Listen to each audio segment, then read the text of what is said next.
เอากับพ่อที่ว่าจะอยากจะซอยทางผู้ที่ว่ามีสื่อมีเป็นศรัทธาในต้นกระพือของเราฉะนั้นพวกเขาก็อยากให้ทำเสร็จสิ้นภารกิจนี้ให้เรียบร้อยเนาะก่อนเขาสิเมื่อขอเชิญทุกคนเนาะเขาผู้ที่ว่าที่กันช่วยกันจับให้น้องจับมาเฮน้ำกันให้มันเป็นพิธีให้มันเป็นสายยาวๆสวยงามพ่อกันเนาะอันนี้เพิ่นกับบริวารซื้อโอ้อันนี้เป็นซื้อของคอยบ่จับดอกกันบริวารกันเด้อผู้ใดศรัทธา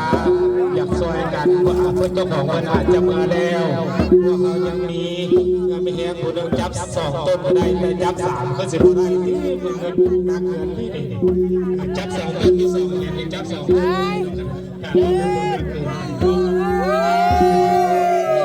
ได้ยินเสียงเอาเริ่มเลยเนาะ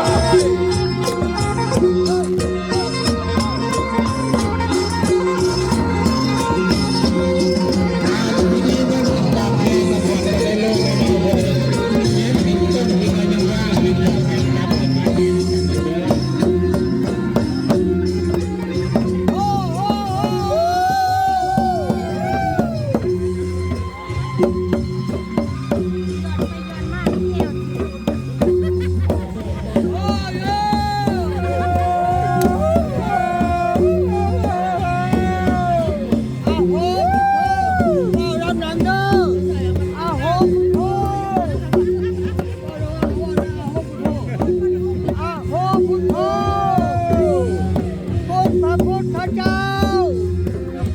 บอกตามเนื้อว่า